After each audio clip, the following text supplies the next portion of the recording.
What's up, and welcome back to another episode of Campfire Convos. Today's guest, I have Shawna here with me. We're going to chat a little bit around the campfire, but before we do that, as always, we are sitting around the solo stove, sitting on some Cliq Chairs ClassiQ 2.0s. We are drinking, or I am drinking, some Andy Shandy from the Brew Bank. Shawna here is gluten-free, and I'm not 100% certain if that beer is gluten-free. So just to be safe, she's going to drink something else, but we're not going to tell you what that is. And at the end of the day, we'll do a shot of the Beachcomber's gin from Cussewago Creek Distillery. I'm nervous about the gin. Are you? Yeah, it's not normal gin. I don't like regular gin. It's nothing like any gin I've ever had. This? Yes. Okay. So if you don't like gin, there's a better chance of you liking that, I think. If you're a really big gin person, I think you would be less likely to, just because it's so different. Okay. In my opinion. I could be very wrong. Yeah. Well, I'm going in blind. Yes. So we decided to keep that. My reaction is my reaction. Yes. That's what we're all here about, authenticity. And I think that'll be a good, either way, it's going to be great. Yeah. So, yeah. But, I don't know about you, but I'm going to wet the whistle first. My mouth is so dry, I can't even. Cheers. Cheers. Oh, so good as always. My anonymous drink is delicious. But not as good as Andy Shandy would be. No, that looks good actually. It's a shandy. Yeah, it's a almost like a lemonade-y, blueberry-y. It's a very summer drink. Yeah. I think you could drink it any time because it's that good. It's scary because it's one of those drinks where, like, if I was just sitting around the house, I enjoy it so much that I would actually have a beer to myself, and I don't do that normally. I'm like, oh, I'm by myself, I can't have a drink. Yeah. But I would consider it with that. Yeah. So, a little dangerous in that aspect, but it's only 3.2, so you could have a couple, and so, like, I could probably drink that whole thing pretty quick and be. That's the issue that I have with, like, Oreos. Like, if they're in the house, I'm like, well, it's just one cookie. Yep. And then it's just another cookie. An entire sleeve later, you're like, what have I done? Yeah. Well, you admittedly are the first guest that I have had that I haven't known and spoke to a lot throughout my life. So I'm a little bit nervous. Cool. Me and too. I'm so excited to have you. Do you remember where we met, or how we met? Virtually, I guess. No, we didn't meet virtually first. Yeah, I met you I was helping my friend Daphne, who had a tent at my friend Lucy's shop, and I pulled cards or something for you, or we talked somehow and connected. Yeah. And then I met Carla, and then somehow you met completely different, and then somehow you came in online, and I don't remember that. Do you? Yes, that was was it a writing group, I think it was? It was Camera and Keyboard, I think. Yeah. It was like a visibility group. So like you were doing, like, to get people better being on video. Yeah, it was called it was Camera and Keyboard. I don't remember. It was like a master class or something. Yeah. Like but then I think we just started commenting on each other's stuff consistently. And then you started showing up online. Yeah. And then since then we've chatted a bunch and seen each other's content here and there, but I'm excited to actually be able to have a real conversation and go from there. Connect with the person is going to be cool. Yeah. But what would you say are your top 3 biggest passions as of current? Like creatively? Anything. Life, creative, anything. I think that I'm passionate about all facets of mind-body connection. Okay. If I had to get nuanced with that, it would be stress disease connection, trauma disease connection. Okay. I think that I am passionate about learning how to create my life in a way where I'm choosing it myself and society isn't choosing it for me, and how my beliefs play a role in that. And I think the third thing, I am passionate about learning to read. It kind of is the first thing. Learning to read the language of my body. Oh, okay. Emotional intelligence and everything that factors into that. So those are big, bird's eye view answers. Yeah. Yeah, very zoomed out, but I think that gives us a lot of room to have some fun conversation. Let's start with the kind of making your own path and ignoring society's view. I forget how exactly you said it, but something along that line. What would you say? Do you feel you've done that to this point in your life? Have you always been like a kind of make your own path, or were you a follower for a little bit and have kind of branched off, or how would you describe yourself in that aspect? I branched off, absolutely, and I've become an anomaly in the way that I have done a lot of things that people normally don't do. Mm-hmm. Have I always been that way?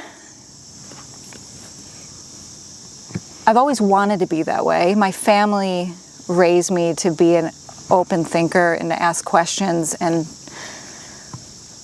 they really gave me the ability to like, is this how it's supposed to be? How can I look at this deeper? And that led me to different like religious studies. So my mind's always been really open. Mm-hmm. And I still found myself locked into a world where I am a victim to my life. I have no control. I'm in toxic relationships. I'm not taking care of my body. So although having an open mind was like entertaining for me, but I never practiced it. And then I started to practice it. And now I've done a lot of things that doctors said I couldn't do. I've created lots of areas of my life to look very differently than they used to. And I think a lot of people don't know how to get out of their patterns. So, and I still have a lot to go, a long way to go, but I've practiced it a lot, and I do consider myself fortunate that I've been able to do that. Yeah, I feel like it's definitely not something that a lot of people do. They kind of fall into their habits, and this is how I am. Mm-hmm. I've heard that a lot. Like, it's just how I am, and I want to say I understand it, because it's kind of the easy and the societal norm to be like, oh yeah, that's how you are. Especially as we get older, it's like, oh, I've been that way for years. It's like, right. Just because you've been that way, it doesn't mean you have to be that way. But it is cool that you're making progress. I think that's the thing, is it's never-ending progress. Right. Like, once you start the journey, you never get there, because you always see yourself as becoming better than you currently are. Mm-hmm. So that's kind of, it's fun, but it's also kind of daunting, because it's like, you're looking up like, I have a long way to go. Son of a bitch. Yeah. Is there swearing? You can say whatever you want, yeah. I don't cut anything, I don't bleep, I don't do any of that. Okay. So whatever you say is just right out there. Okay. So keep that in mind. Yes. But yeah, no, I say lots of fuck words. So if I can say that, I'm sure you can get away with whatever else. But yeah, so what would you say is your most recent hurdle that you've overcome, or like step that you've taken to kind of make that progress?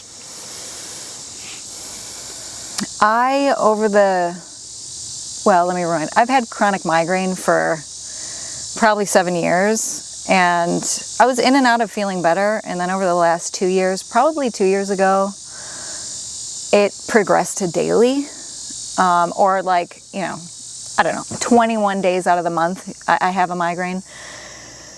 And I tried a lot of different things to fix that, and my neurologist from the Cleveland Clinic, one of the best hospitals in the world, tried a couple of different medications for me, and ultimately just wanted to keep trying medications. Mm-hmm. And they weren't working. I had not good side effects. And so I continued, because I know what to do now, I continued to try different things. I continued to do different research. And somehow I stumbled across, somehow I stumbled across this thing called cervicogenic headaches. And simply put, migraines, these types of migraines that I'm having are coming from a disruption in the neck. Mm-hmm. So I saw a chiropractor, which I had been seeing. Mm-hmm. I found a new chiropractor. And I actually did the exercises he gave me, and I kept going to him. And now I'm like, today I have a little weird thing. I get them hard about once a month now. Mm-hmm. But from daily, I've overcome from daily to like completely, I feel like my life is mine again. That was really debilitating, and I didn't realize it till I got out of it. But the only reason I believe I got out of it is because I've practiced getting out of so many things before. Yeah. But now I just feel so much better, like I can plan things. Yeah.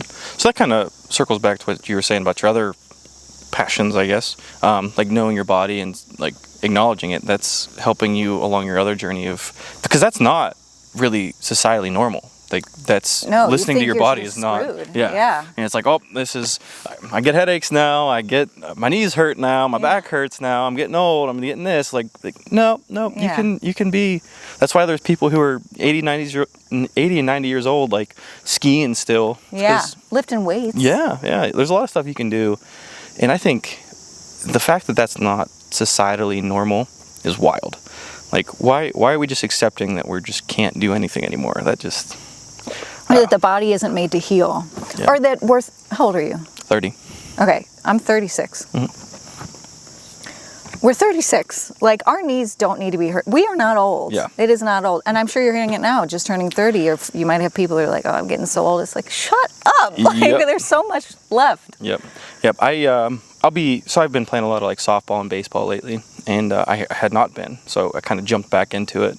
And I'll be on like day 4 of playing like 2 games a day. And I'm like, oh, my legs are a little sore today. My back's a little tight. People were like, welcome to being 30. I'm like, dude, at 18, I was sore after playing 8 games in 3 days. I don't know what you mean. Like, I'm a little out of shape, but it's not just being old. Mm-hmm. And that, I always say old is a mindset. So when anyone says anything that's like off that, like it's just, you're old. I'm like, no, will never accept that I'm old. Maybe one day, but until then, that'll be my excuse to do dumb shit, I think. Like, oh, I'm old, I can do it now. Like, I can get away with it. I can say what I want to say to you. I'm 80. Yeah. Yes. Like, oh, that's just Pap. He's just that way. Like, ooh, that's a scary phrase, though, because I've used that for my Pap a few times. It's usually not. And you're like, ooh, that was a rough one. But it is scary. Aging is scary for me. And I think that people hear me say that, and they may think that I'm like not scared, and that's not the case at all. I just don't want to. I really want to be very intentional on what I define as old and what that means. Yeah. And I think that society just makes it, you're old at 30, you go downhill at 30, you don't get better after 30, and it's just a farce. Yeah, I would fully agree. I think some of your best years. Well, I don't even think I guess I can't say I know because I'm still working on the 30th year, but yeah, no, I think there's a lot of potential that I can see of the best years being yet to come. Yeah. So that's exciting. A little, like you're saying, can be a little nerve-wracking. We're like, what does the future hold? And I think the older you get, the almost the quicker time moves. So it's like, oh, like when you're younger, like a week felt like forever, and now it's like, what happened to the summer? What happened to like the 3 months? Well, it's August now. What were the last 7 months ago? Like, so I think this time speeding up part's really the thing that makes me a little nervous, because I've worked really hard to create a life that I'm really enjoying, and I want it to stay that way forever. But we'll see how that goes. I think keeping, self-aware and taking care of your body is a huge part of that, because if you don't keep up with it, it's a lot harder to catch up than to just maintain, especially when it comes to your body. Yeah. So I think I was fortunate enough to see that early on.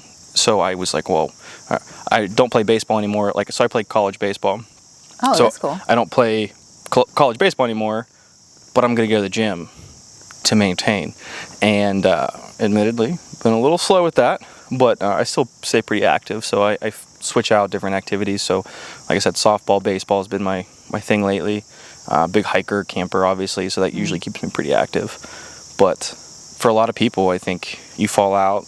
I never learned it. I'm conditioning that in myself now. No. Like, I never learned. I didn't do sports. And I wasn't ever active consistently enough. And so now it's still like pushing through the mental, like, oh, it's time to do this. And like remembering, oh, you feel good when you do these things. Yep. So that's cool. And I am envious of, my fiance has that. Like, he's excited to wake up and go to the gym. And I'm fine once I get there. Yeah. But it's just like crawling through mud. Yep. I am the exact same way still. Like, I will, I don't want to go. And I get there and I'm like, oh, I'm so happy. I feel so good now. I have so much more energy. I wish I would have came here earlier. Yeah, exactly. Like, oh, if I had gone to the gym at 5, I could have been done at 6 and I had my whole day. Yeah. But yeah, I don't know if it's a personality thing. And it's kind of accepting, like I said, not to do is like, oh, that's just how I am. But I do feel like that's one of those things where like certain things for me take me a little bit to go, and then once I'm like going, I'm good. But acknowledging that and then being like, nope, you have to do it. Has been doing it is a difference. Yeah, not just like, oh, I'm hard to motivate. It's like, okay. But you still did it. Yeah. All right, quick pause. We're gonna throw a couple more logs on the fire super quick, just because I want that flame to get a little bit bigger. We're gonna throw some logs on the fire. This wood was purchased by our supporters, so thank you so much. These first few are from Oz. So Oz, if you're watching this, thank you very much. If you'd like to be like Oz, there's a link in the description where you can buy a log to keep the fire burning just a little bit longer. But again, thank you, Oz. Thank you, Oz. We appreciate you. I'm trying not to get burnt. I think it's so hot. It looks like it gets hot. And Carla's coughing again. She's not even having beer today. I waited till you weren't talking. Tisk tisk. Okay, I'm good. I'm gonna have to drink this beer a lot faster if I'm drinking a whole big one. I like to Getting comfy back in. Yeah. Whew. All right. What else are you passionate about right now? So that was your last hurdle, was figuring out the migraines. What do you think is your next hurdle? Something you're gonna or are working on or foresee starting to work on? I am creating a local TV show, which sounds way cooler than it is. It does sound pretty cool. It sounds cool. Some local cities have studios, and they'll help you produce a show for free. And so I'm doing that in a couple of my cities. Mm-hmm. And they air it on the local stations, and then I have ownership of that, and I can put it wherever I want to. Mm-hmm. And that has been a 5-year process that is finally starting to snowball now. Mm-hmm. The resistance on getting that show up and running has been crazy. I was on a show at that station 5 years ago. Mm-hmm. That day we talked about creating a show because I had a podcast and I was making content at the time. So we talked about creating a show, and then COVID happened and the world closed down. And that, took 2 years away. And then my business that I had at the time sort of, stopped working, and I then started wallpapering, which is what I do now. Mm-hmm. And then I just had, the migraines were stopping me, and all these things were stopping me. I had family stuff. My dad was sick with cancer for 2 years. And then finally, I write out the pilot episode. I finally go record the pilot episode, get it back, hate it, rewrite it, re-record it. I re-record it on like a Friday, which is like, this is closing a 5-year chapter. It has been mud getting to this. And then the next day I wake up to a suicide note from my dad. Jeez. And that was 3 months ago. So, and I've moved the needle forward since then, but it was just like another thing knocked it back. So I feel the story that I'm telling myself, let me get these out of here. Sorry. The story that I'm telling myself about that is like, I'm making the resistance to getting this out there mean that it is going to be that much better when it's out there. Like, I'm just making it mean it's working for me. I have to do that, and I have to get it out there, and it's so important to me. Don't get me wrong when I say this. I want to do it. Like, it's on my heart. It's a passion project of mine. My soul wants to do it, but I don't fucking want to do it. I am sick of it. I don't want to do it. I don't want to take the time to do it. I'm nervous. I've been out of content, but I know that if I don't just do at least one season, that I'm going to be 80 and be like, man, I wonder what could have been if I would have did that show. Yeah. Yeah, I definitely seems like something you have to put your head down and grind out, because I don't know many people who've been on a TV show, let alone had their own. So that's really cool. Thank you.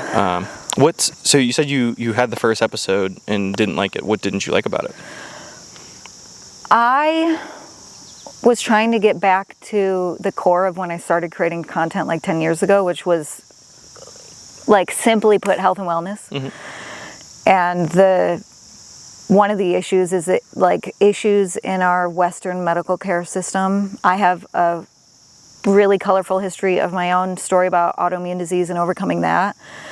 And when I wrote it from a place of, like, it was a mix of me trying to be like doctors that I listen to on podcasts and also, like, angry. And I don't want to come from angry. I want to come from, like, I'm trying to create a community. I'm trying to create a belief system, and I just I didn't want the first thing. It was dry and it was angry and I didn't like it. So I rewrote it under the context of, how can this conversation stay neutral? How can it not be political? And how can I show evidence that people are healing themselves through mental and physical health every single day?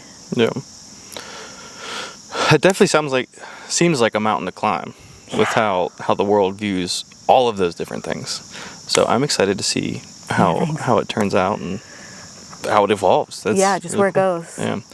Yeah, I think personally, I've found that passion is hard to control, right? So I think for a lot of people, passion comes out as anger. Like, or when it's viewed, it's coming out as anger. That's great. Yeah, you're totally right. Yeah, so that's hard to direct, and especially like you're saying, when you're trying to build a community, like, you don't want people to see a video and you're like yelling at the camera. And I don't want to attract angry people either. Yes, because that's not good for community. Well, it's not good long term for community. It's good for that explosion of, like, oh, these are all passionate people, because they are passionate. If they're doing that, it's passion just coming out in angry, and being able to control that is a task in itself. And for a lot of people, especially on the internet, you're not controlling it. You're just trying to attract, like you're saying, the ones who are already on that level or that plane of keeping it productive. Yes. And that's the trick, I think. But I think acknowledging it and seeing that as a potential issue before episode 1 even finishes is huge. Because you put one episode out and that's the crowd you get, it's hard to lose them. Like, once you start that explosion, you're not putting it back in. Yeah. You might be able to shift it slowly but surely and kind of like replace, but it's the reputation. Yeah. And I have a deep belief system that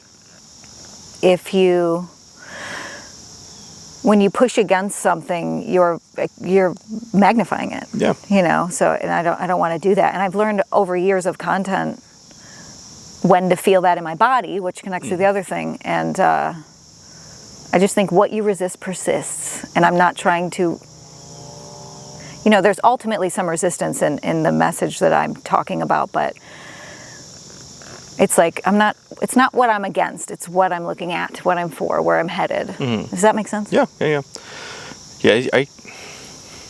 You're probably doing that with this. Kinda, yeah. I'm trying to, so this is part of the whole package, right? So I have, like, the outdoor community, I have the podcast, and I have the YouTube channel, which the podcast is pretty much, like, mainly on the YouTube channel. But the whole point of all of them are, with the podcast, it's to give people a voice, because I think there's so many amazing people in this world. I think it's so cool. It's just not enough people, like, not enough people get to give their advice to the right people. So, like, example, my uncle was on recently, and he's a teacher, so he is very passionate about some of those things. And the views that he has might not get to a lot of teachers out there, or maybe just not in his, like, they're in his, he's a very vocal person, so, like, in his bubble, I'm sure all the teachers know how he feels, but there's a lot of teachers all across the world, and if one of them sees it and it can shift just a little bit, that's an impact that could help, I mean, not just the teacher, but technically a ton of kids. Like, you catch someone early on in a career and it shifts their view even just slightly, that's potentially a really big impact. And I think that's the thing that I'll never know what kind of impact. I saw it go in. Yeah, it was straight to the lip. But no, you'll never know what kind of impact you really make. Like, you can track metrics and stuff like that, but you're never gonna know, like, that. Oh, what was that one video I saw? Oh yeah, it made me think of it. And you can't. You're never gonna check or keep track of that. But doing it and thinking about the possibilities is the cool part. And just with a podcast, if it doesn't blow up, I don't care. I'm having fun doing it. And I think that's also part of it. I think that's a good place to be. It's the same thing with the show. One of the rules that I like, I don't know, I taught selling for a while, how to fall in love with selling, and I'm not scared to sell at all. But one of the rules of having a show is you're not allowed to sell, and I like that because I want to just come back to like, I'm doing this because I love it. I would do this if I didn't make any money off of it. It's about my heart and other people's hearts, and so I think that I absolutely agree. And not that it's easy to get caught up in those things and have goals, and I don't think that's a bad thing. But is that the primary thing? You know? Yeah, it's like you said, it's hard to not fall into some of those. Like I track metrics because I got to make sure I'm doing the right thing. Yeah. But I'd be lying if I said I didn't fall into it sometime where I'm like, oh, that only got 100 views, or that only got 1,000 views, or whatever it might be. And I sit back, I'm like, wait, if I had 100 people sitting here right now watching it, I'd be like, well, that's pretty cool. So I think because we're in such a, massive world, and people are like, when you talk about content creators, a lot of the people who are teaching it are talking about hundreds of thousands or millions of views. That's cool, but you can still make an impact on 100 people. You can still make an impact. Like, oh, okay, of 100 people, it made an impact on one. Worth it. Like, this is just one video that I wanted to make anyways, made an impact on one person. Yeah. Cool. And now you can say something better the next time. Like, it also helped, supported you. And it reminds me, too, of, like, the idealistic land of social media when it comes to health. And I think that I'm viewed this way. I don't know for sure, but based on the things that I hear from some of my friends, I believe that I'm viewed in an idealistic way because I've come so far. My fiance and I live a 1% life in how we go about our days. Not that there's room for improvement, but like when people want to feel better and they see somebody who seems perfect online, they're like, oh, I'm not going to get that, so I'm not going to do anything. And it's like, no, but what if you can like feel 20% better or 5% better? Or like, I feel like this conversation can go to any area of growth, I think there's a saying, something along the lines of like, perfection is the enemy of progress. Because people are so afraid, well, if it's not perfect, I'm not going to do it. 1% better is better than what you're doing right now. And that 1% compounds very, very quickly. So I also struggle with it. So I can't talk too much shit. But it's something to do even with the videos, like the podcast for me. I started out not doing any clips. And I've been trying to. Yeah. So I was like, oh, well, I'm like, the episode was all right, but I don't know what I would take from it to make it enticing. And now I'm like, here, look at it. And I'll eventually find what works. But I was so afraid of it not being good enough that I didn't do anything. And that held me back. And now that I'm putting stuff out there, I'm seeing what works better. And I'm having that 1% better. So maybe instead of like last episode, I had 3 good clips. Maybe this episode will have 4 good clips, and then 5, and then eventually all of the clips will be good.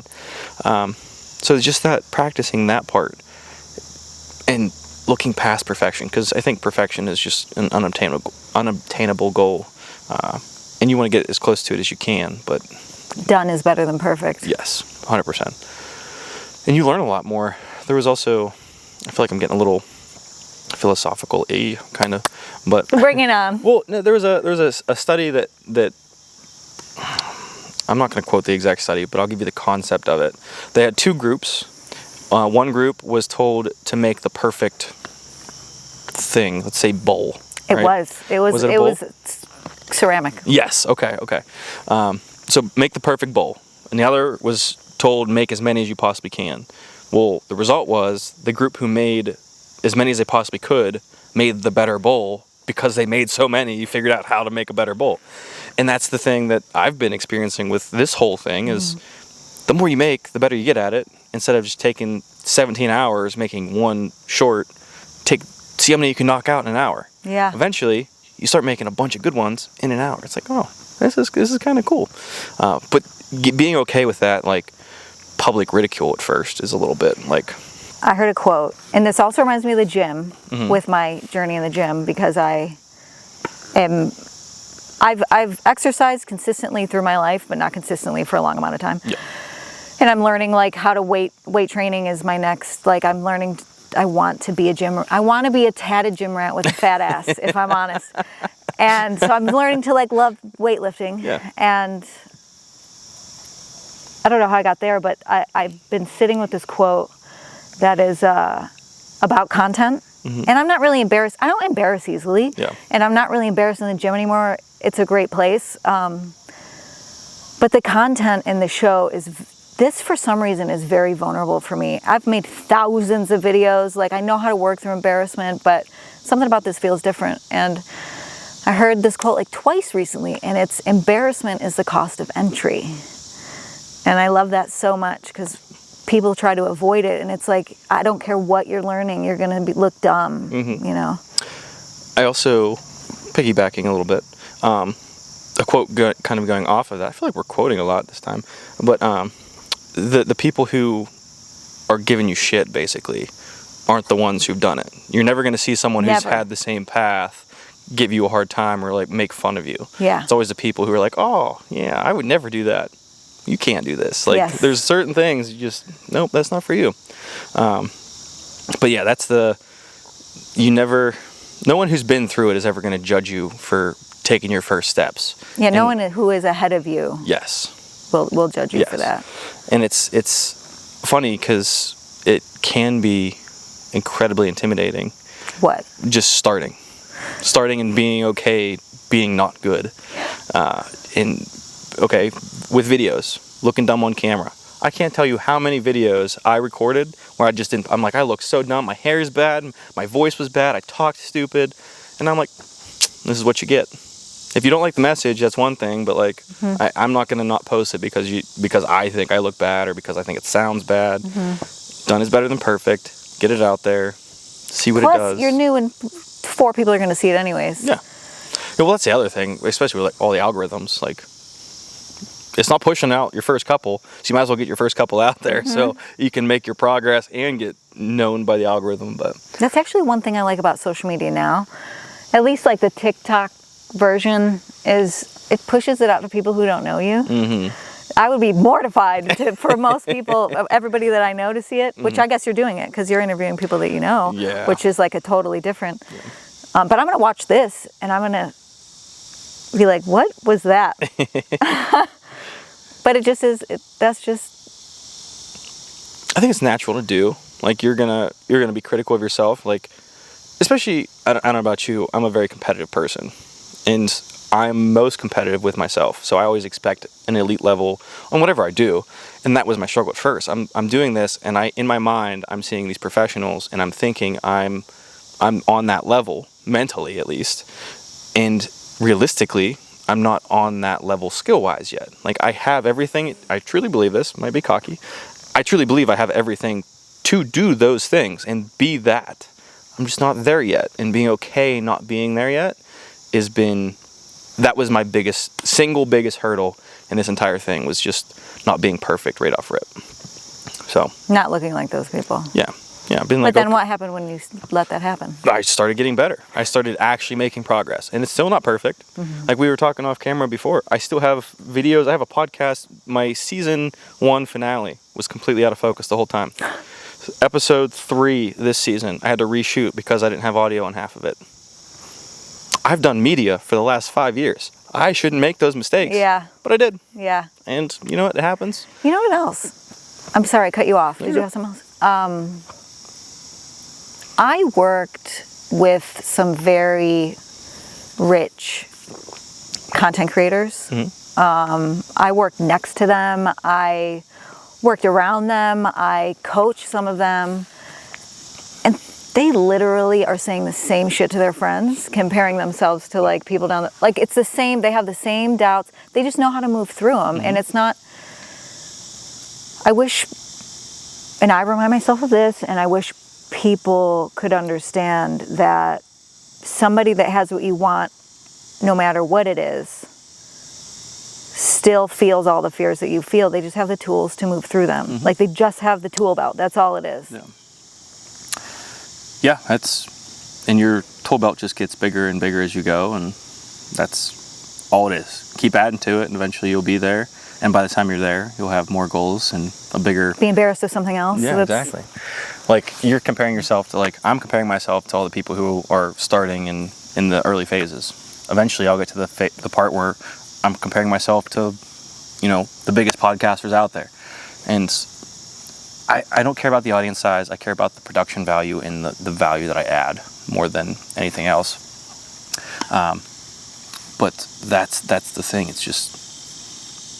All right, there's always going to be a bigger fish. Just keep getting bigger. I have a thought, but I feel like you're going to put a log on.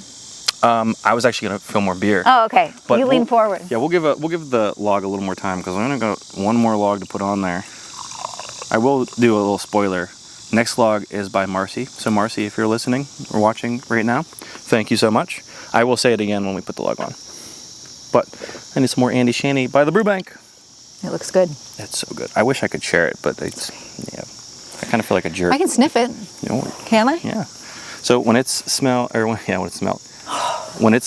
poured at the Brew Bank, they put 3 little blueberries in every cup. Nice little reward at the end. I smell the blueberry. I thought it was going to smell like citrus. Yeah, a little hint. I was thinking, I wonder what your selfish goal is, and I believe that there's nothing wrong with selfishness. We can get into that if you want to.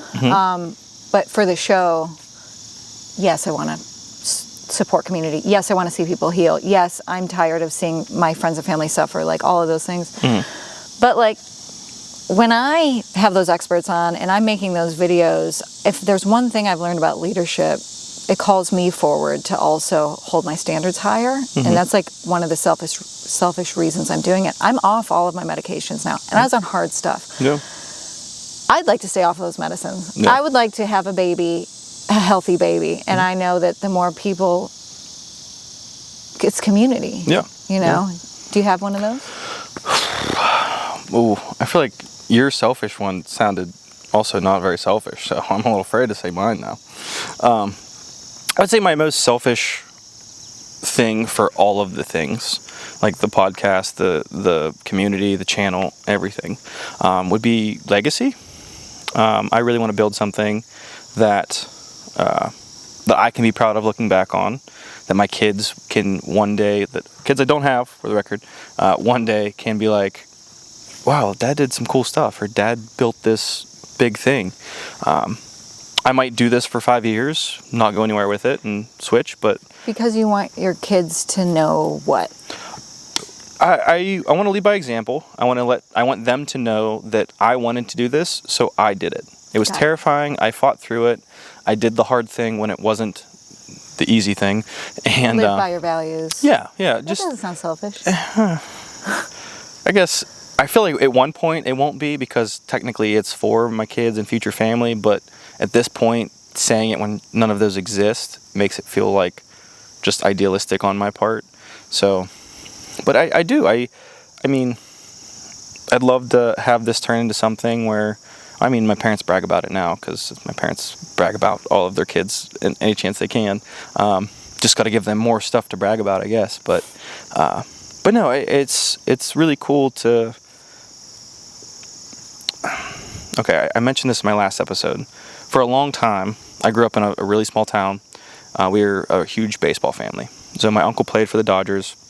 My dad played for Team USA in the Olympics. Wow. And so a lot of baseball in our area. I played college baseball. I was always in the shadow for a long time because, your yard. And for the longest time, I was JT Yard's boy, which absolutely nothing wrong with. Absolutely nothing wrong with it. I love my dad. He's my biggest inspiration in so many ways. So it was a great compliment. But I'm finally becoming Meanderin Mitch, which sounds cheesy because it's a made-up name for a channel, but I'm me now. And in my eyes, that's something where one day my kids will probably have something similar, where it's like, oh, well, you're Meanderin Mitch's kid, or whatever I'm calling myself by then. But I also like my dad did, want to make sure that they know it's okay to take a separate path. Like I would love, if I end up doing content creation long term, which I love it, so I'm hoping that's the path. If my kids want to do it, I'm gonna obviously show them everything I can. But if they want to go do something else, go do something else. Find your thing. I did too, yeah. You didn't live the baseball legacy? Is that what was expected? Or it was self-expected. So like that's what I wanted for a long time. Like I wanted to be in the majors. I wanted to, play at least minor league ball.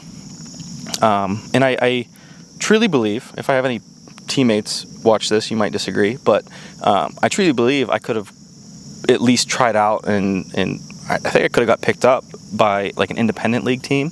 So technically would have been like professional. But at the end of college, it just seemed like the time to step away from it and pursue other things.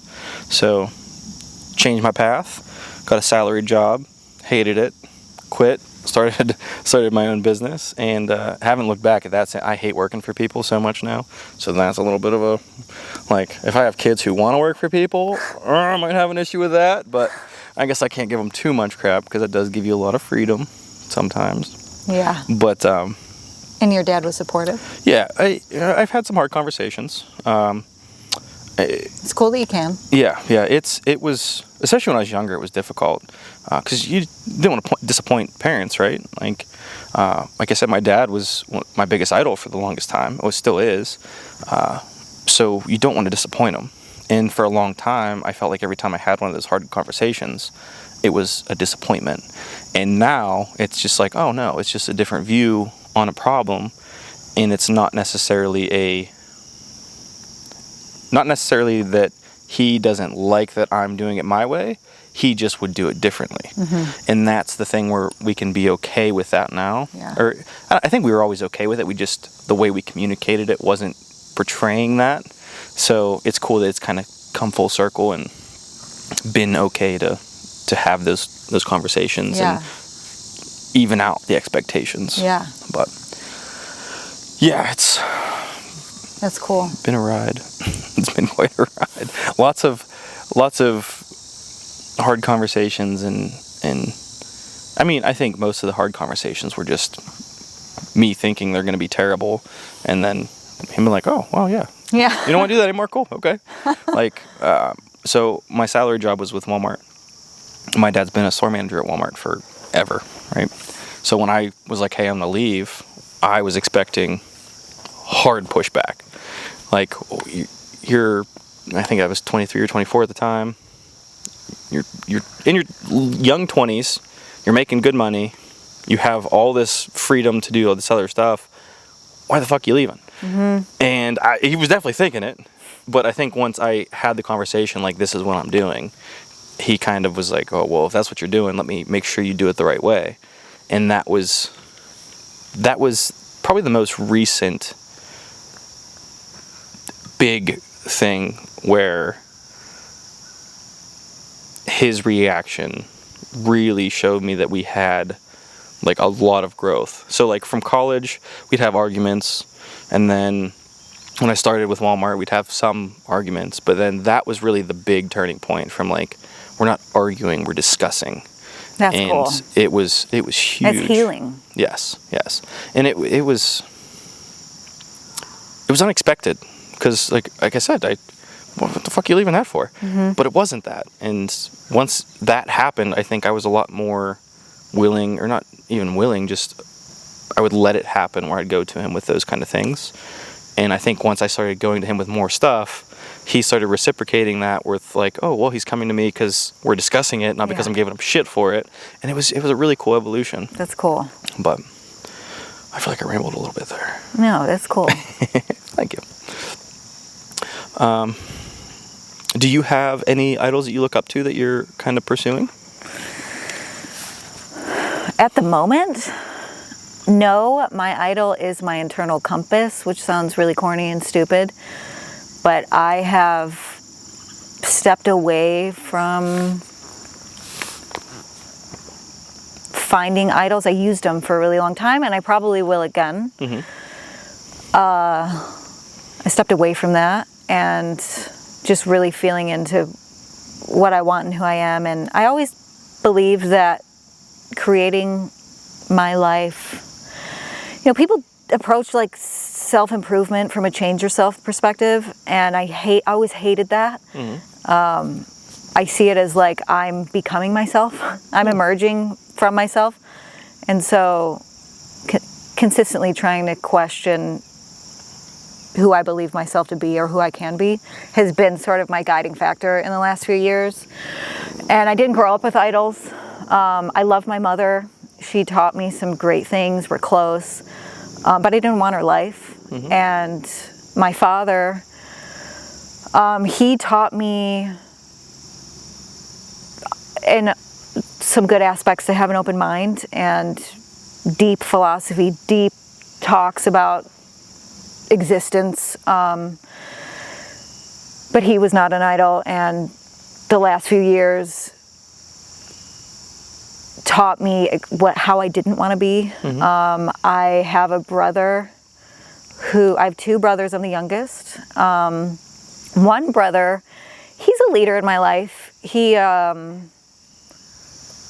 does everything. He gets what he wants, in not the shitty way, but in a great way. He was the first college graduate of the family. He went to West Point. He got a full scholarship. He was in the Army. Like, he self-driven, self-managed, and still flawed, which is beautiful. Him and I are very alike. He moved away when I was younger. We're just starting to connect again. So he is a little bit of a leader for me.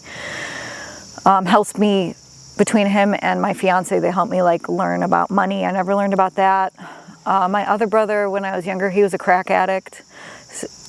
So I learned a lot of my life was learning what I did not want. And a lot of my family was learning what I did not want. And that was effective to a point until you look at what you don't want long enough, you end up exactly there. And that's what happened. Yeah. And then I found podcasting, trying to think of the timeline. I got really sick. I was sick for a really long time. YouTube was like popping, and I found my first like life coach type person on there through a podcast. I don't know how it came about. I don't know if Adam, my fiance, got me listening to podcasts or not, but I found this couple that I liked, and I worked with the woman for a while. And then I kind of hopped from mentor to mentor for a few years. And then I would find people that I wanted to be like online. And there's a point to this that I'm getting to. Even that first couple, which she taught me, the woman taught me the foundation of what I create my life still. Like, the foundational teachings she taught me just changed me, and I still bring them with me. Yeah.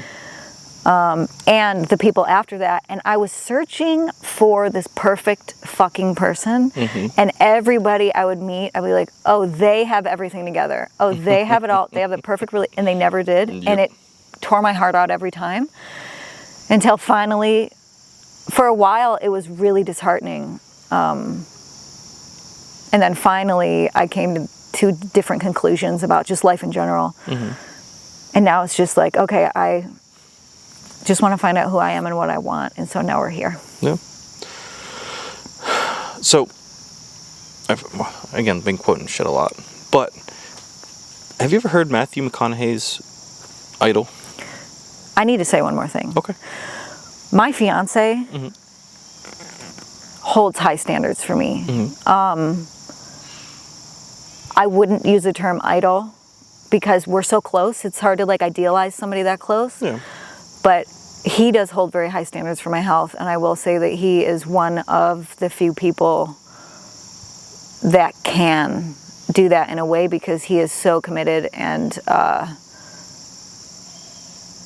health is his number one priority. And so seeing him do it, I was like, oh, if he can do it, I should be able to figure that out. And so I just want to give him credit where credit's due. Oh, awesome. Awesome. I'm going to tell you about Matthew McConaughey in a second if you haven't heard it, but I'm going to say it anyways. I don't know. I'm going to throw a log on the fire now, and also ask for a time check. We're about an hour. Oh, cool. So we'll... That's no fun. That was like 15 minutes. I know, right? It always goes quick. This log, thank you, Marcy. I appreciate you. And if you want to be like Marcy, which is awesome because she's awesome. Check the link in the description and buy us a log. Thank you, Marcy. Thank you, Marcy. I didn't throw that on there very good, but kind of fixed it. I got a whiff. Yes. See, that's the bad thing about the smokeless is you don't get the smoke to get a good whiff. Is that what this is? Yeah, smokeless fire pit. It's nice for the podcast specifically because we don't have to worry about being blinded by it, unless you're Carla in episode 2, and then she got blinded the entire time because we didn't do it right. But that was another kink that we kind of ironed out. So that's cool. I kind of remember when you got it. At least I remember the video where you were showing it, and I thought it was cool, and I couldn't remember what was cool about it when we were sitting here, but... Yeah, it's nice. So, especially when it's darker, you can kind of see the flame, like it gets up pretty good. Also, you have to kind of keep it fed. But is it as hot as a normal fire? Right above it, yes. If you're sitting close to it, this size, you could probably get like 4 people kind of up on it and be toasty. But much more than that, if it's cold, you probably want a bigger one. Or go in the regular fire pit, which kind of keeps it disperses it a little bit. But it also, this burns significantly less wood than a regular fire. Like I've burnt this for... We have tiny little pieces. Yeah, probably, at least an hour and a half now, because we started it before we started. And I've used maybe three whole pieces of wood, maybe. So, pretty solid for that. That's cool. But anyways, Matthew McConaughey, he was giving a speech, and they were asking who his idol was. And he said that his idol was him in 10 years. And in 10 years, it'll be him in 10 more years because you're always chasing that version of yourself that's making that progress. So you're always comparing yourself to get better and to make that progress. And like we said earlier, it's a never-ending journey. So in 10 years, you're going to be somewhere that you can't even comprehend now, looking at a version of you that you still can't comprehend. And it's just going to keep going and going and going. And it sounds like that's kind of similar to what you're saying. An idol to the vision. No, yes. That's absolutely right. I hadn't heard that. Yeah. It was one of my favorites. It was one of those things where like I never liked the thought of having an idol, and when I heard that, it kind of shifted my mindset behind it. So I thought you might relate. Oh shit, the thought's gone. Oh no. What was it? So I found it. The question in my mind is, that's so useful for people. So I feel like you're kind of saying you do the same thing, and I'm not the first one with that idea. The higher self concept. Yeah. And you must be able to envision a version of you in 10 years that is potent enough to call you forward to make change. And I think that that's a big hurdle for people, and that's something I'm passionate about. I'm fascinated by people's limited self-concept and how to break through those beliefs. Yep. And just the ability to have that vision alone.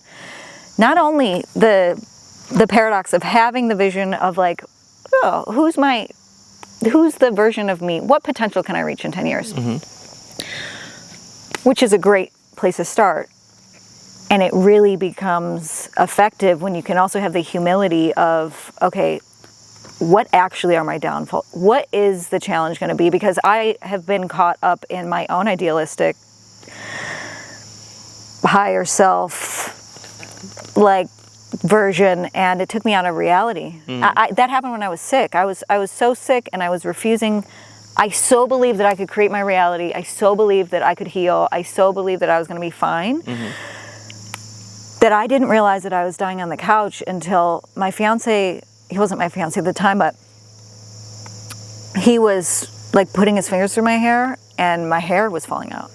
And until my hair started falling out, like I refused to see it because I was too attached to that future version of myself, and not actually like being like, okay, well, what are the things I need to work through? Am I clear? Yeah. Okay. I think that's really important and cool, and I'm fascinated by like, how do we balance what are my personal challenges and what can I do?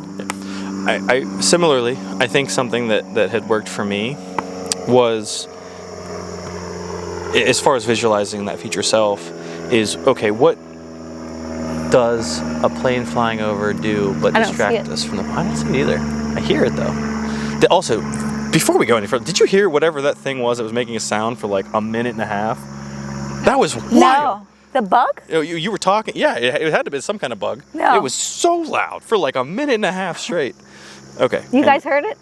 I couldn't figure out what he was laughing at because I was like, what you were saying wasn't funny. And Yeah. Like, does she have a bug? Like, No. what's going on? And I didn't even see you laugh. Yeah, I was trying to keep it a little. What did you say? It had to be a locust. Yeah. Okay, maybe I did hear it. Okay. Yeah. Anyways, so lost it. Nope, we're back. For visualizing, yeah, for real. Sorry, before I got too far. But for visualizing that future self and actually getting there is okay. What do I want my future self to look like? Okay, well, I want to be. Let's say I want to be a millionaire. Okay, I want to be a millionaire. Okay, what does I want to be a do? millionaire. Yes. This is a very real Yes, example. 100%. Okay. What does a millionaire do? Okay. What kind of habits do you have? What kind of mindsets do you have? What kind of health habits do you have? What kind of personality traits do you have? All of those things. If majority of millionaires have a habit of going to the gym, go to the fucking gym. Because you're increasing your... If that's the one thing that's stopping you, holding you back mentally, go to the fucking gym. If 80% of millionaires drive a Bentley, go figure out how to get a Bentley. Like, stupid examples, but whatever aspect it is, find it and use that to create that version of yourself that you're idealizing. And then once you idealize yourself with that habit and you identify with that habit, it becomes a lot easier to have. That works in reverse, and I think for a lot of people that's what it is well, I'm a bum, so what do bums do? They sit on the couch, they don't work. Well, that's just how I am, so now I'm a bum, and now I have it's validation worse. from my bum work buddy over here Yes. that we're bums. And Exactly. So taking those habits of the people who are living the life that you want to live and giving those to your future self as real habits and then pursuing that is what has worked for me in the past. Not perfect at it, but future me is a lot closer to perfect than I am, and he had to start somewhere. So I have an progress. addition. Okay. Do we have time for an addition? Yeah, absolutely. Yes, 100%. I agree. There are so many different dimensions of reality that people are living on the earth, and to be able to tap into those realities, I think is really cool. Now, the habits, what I've learned, I'm not somebody who easily picks up habits. I have to try and try and try again and get up and try again and get up and try again and do it again and do it again. It's not just something I'm like, oh, I'm just going to do this and I do it. My fiance is 100% the opposite way. If he wants to do something, he just starts it and he's phenomenal at it. And when it comes to those habits, what I found with myself and a lot of people that I've had conversations with is the habit, you can get it. Like, you can understand, like, oh, I want to be a millionaire. Millionaires go to the gym. Millionaires take care of their body. Sure. But I think the thing that stops people, because some people, it's like, actually, that's a horrible example. I'm not going to use that one. I was going to compare it to people who want to eat healthy. They know they should stop sugar. Why aren't they stopping sugar? But that's a different conversation. The millionaire thing, or the somebody who has what you want thing, the habits are in place because of a belief system that they have. And without shifting the perspective of the belief system, that habit's not going to do anything. Because you're like, oh, millionaires go to the gym. I should start going to the gym. How do I start going to the gym? Okay, I got to motivate myself. I got to motivate myself to start going to the gym. Okay, well, how can I motivate myself? I'm not really good at motivating myself. Well, look at yourself in the mirror, you fucking ugly piece of shit. Go to the gym. That's not useful. No. And a lot of people try to motivate themselves through shame and blame. Yeah. But and I'm not saying all millionaires feel that way. I'm not idealizing millionaires by any means. There's a lot of unhappy ones. But anybody successful who has what you want, they don't believe that they suck. They believe that they're worth it. They believe that the body heals. They believe that their body is a representation of their subconscious mind. They believe that money is an energy to be held, and the body is a vessel to hold that energy. That's very philosophical, but that's something I've dove deeply into. And so I think the habits won't change unless beliefs change. And so anytime I'm trying to change a habit, I listen to what those people have that I want and how they are assessing the world with their filter on and what they're making things mean. Yes, is that landing? Okay. I think that's so important for habit building. It's just not like habits. It's like the belief behind the habit is really where the gold is. Yeah. I'm fascinated by that. Yeah. It's I'm going to agree but also disagree slightly, because I do think that the type of motivation can depend on the person. Like, I think, and I'm not saying this is healthy by my view, but I think for some people, the go to the gym, you're not a piece of shit, gets a lot of people started. And that can like being so frustrated with yourself and knowing what you can be and not getting there can be a good fuel to be like, all right, fuck it, I'm doing it now. I don't think it's healthy long term. I don't think that should ever be like, okay, I got started, now I'm making progress, I'm happy with that, and I'm doing it because I'm happy with that. But it's a slippery slope, because getting started that way, and then, well, now every time you're doing that, eventually you're getting like a lot of healthy stuff or unhealthy stuff with that.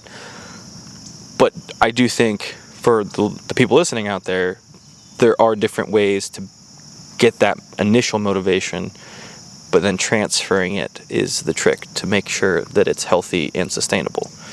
So this is the conversation. So I 100% agree, and I'm glad you brought it up. This is something I think about all the time. So I did not want to wear this outfit here. Carla is going to understand this better than you fellas, I think. This is a horrible angle. We're sitting down. It's just like, not, if you do not love yourself, it's not a good angle. I wanted to wear a baggy shirt to hide my body. And I didn't, because, how do I keep this story short? Part of me knows that I was raised to believe that my beauty is what makes me valuable. And I don't want to believe that. So that is me testing it. That's me stepping into a different belief system. But also, I'm going to watch this and I'm going to see things about myself that I don't like. And I know that it's going to motivate me to have better gym habits and have better food habits. But like, I don't know how to communicate the difference. Like, I won't be looking at myself from a hate place. I'm going to be looking at myself from a progress place. From a like, it's just like looking in the mirror. It's the same reason I like being on camera. Like, you have to look at it. It's the same reason when my hair was falling out. You have to look at it and you have to let it hurt you. But then when does that hurt become the pattern of motivation versus just the rocket to get it moving? I'm not really sure. So I agree with you, and it's a really weird conversation to get into, because it can lead to a lot of shame and self-hate, and like, we don't want that. But also, like, look at it. Don't avoid pictures of yourself. Yeah, that's the $1 million question of where is that point? Where does it shift? What's healthy, what's not healthy, and I think the part of that trick is it's different for everyone. Like, there's a different point, but that's a whole different conversation. That's a very long conversation. I do think we're going to end this episode, but we do have a bonus episode. So I basically get to ask you a couple more questions, and we'll see how long I go. That one's usually pretty short, like 10, 15 minutes. Okay. But if you're watching and you want to see the bonus episode, come back to Substack, because it's there every other week. So in between episodes, it's in the middle, and you'll get to see that. But before we wrap this up, we're going to do a shot. Okay. And the gin. Yes. All right. So let's do that. All right. So here's the trick, right? You get your glass, I'll get my glass. Yes. So you say when. Oh. This can be as small or as large as you'd like. and we will go from there. When? I was gonna say that's a big shot. Is it? It might be. Let me see yours. Well, I'm gonna match you, so. I bartended for a while. Oh, yours is larger. Yeah, I think I might have messed that up a little bit. Well. I'm not even gonna smell it. I'm not even gonna smell it. Oh, just going full for it. Unless you think I should. No. Mm-mm. What can we toast to?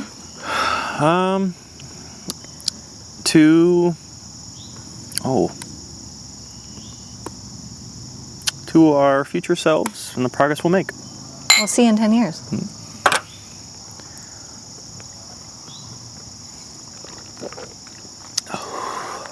Doesn't taste like gin. Nope. Tastes like cinnamon vodka. Cinnamon vodka. Cinnamon is like, that's way more dramatic than it tastes, but there's a spicy. Yeah. You must not have hated it because you went back to finish it. No, that wasn't bad. It's I'm so confused by this every time I try it. I really, if you're listening or watching, you're gonna have to try it because I can't even describe it. No, it's spicy. I'm impressed. Oh. Who is it? This is the Cussewago Creek Distillery in Meadville, PA. It should be kind of sort of on your way home.